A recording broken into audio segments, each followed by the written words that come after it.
ভাই আজকে অনেকের গায়ে লাগবে। কিন্তু সত্য কথা সাধারণত গায়েই লাগে। কারণ আজকে কথা হবে ফুটবল নিয়ে না। কথা হবে বিশ্বের সবচেয়ে বড় নাটকটা নিয়ে। যার নাম হচ্ছে বিশ্বকাপ। হ্যাঁ, যে নাটকে মাঠে খেলে ২২ জন কিন্তু অভিনয় করে ৮০০ কোটি মানুষ। বাংলাদেশ কিন্তু বিশ্বকাপে নাই। ছিল না, এখনো নাই।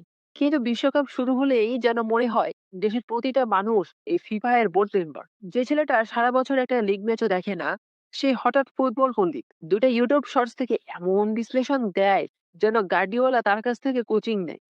আর তারপর শুরু হয় 7 আপ, 7 আপ। ভাই একটু থামো। ৭ টা গোল কিন্তু জার্মানি দিছিল। তুমি না, তোমার পরিবারও না, তোমার গোষ্ঠীর কেউ না। তুমি শুধু স্ক্রিনের সামনে বসেছিলে। কিন্তু ১২ বছর পরেও এমনভাবে উদযাপন করো যেন ৭ম গোলটা তুমিই মারছিলা। তারপর আসে আরেক দল। 3 পিস, 3 পিস। ভাই আর্জেন্টিনার ৩ টা ওয়ার্ল্ড কাপ আছে। কিন্তু একটা প্রশ্ন, ওয়ার্ল্ড কাপটা জিতছে তো আর্জেন্টিনা। তা রাতে তোমার ঘুম কমছে কেন? ট্রফি গেছে আর্জেন্টিনায়। আনন্দে তুমি লাফাচ্ছ কেন? অন্যের অ্যাচিভমেন্ট নিজের সিভিতে যোগ করার এই প্রতিভা অলিম্পিকে থাকলে এখন পর্যন্ত কয়েকটা স্বর্ণপদক আসতো। আর তারপর আসে ইতিহাস বিভাগ। হ্যান্ড গোল, হ্যান্ড গোল। ভাই ১৯৮৬ সালের ঘটনা। ম্যারাডোনা নিজেও স্বীকার করছে। পৃথিবীও জানে।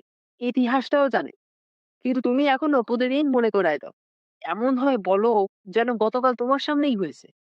ফুটবল সামনে গেছে, পৃথিবীটা সামনে গেছে, কিন্তু তোমার তর্ক এখনো ৪০ বছর পিছনে। মেসি ফ্যান, রোনালদো ফ্যান এবং নেইমার ফ্যান, সবাই একটু বসো। তো একটা কঠিন সূত্র বলি। মেসি কিন্তু তোমার নাম জানে না।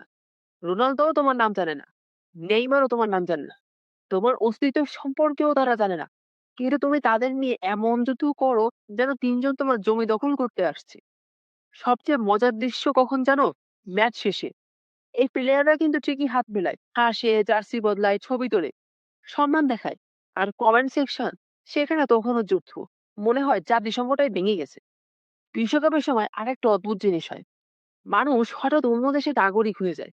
হারলে কাঁদে আর জিতলে লাফায়, তর্ক করে, ঝগড়া করে, বন্ধুত্বটাকে নষ্ট করে। শুধু একটা জিনিস ভুলে যায়, সে আসলে ওই দেশের কেউ না। সবচেয়ে নিষ্ঠুর সত্যতা শুনবে, মেসি জিতলে তোমার বেতন বাড়ে না। আর রোনালদো হারলেও তোমার ইএমআই কিন্তু কমে না। ব্রাজিল চ্যাম্পিয়ন হলে তোমার জীবন বদলায় না। আর আর্জেন্টিনা হারলে তোমার ভবিষ্যৎ নষ্ট হয় না। কিচ্ছুই হয় না। একদম কিছু না।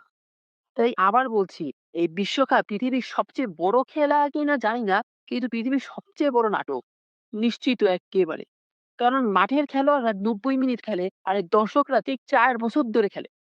আর এই নাটকের সবচেয়ে বড় অভিনেতা কিন্তু মেসি না, রোনালদোও না, আর নেইমারও না।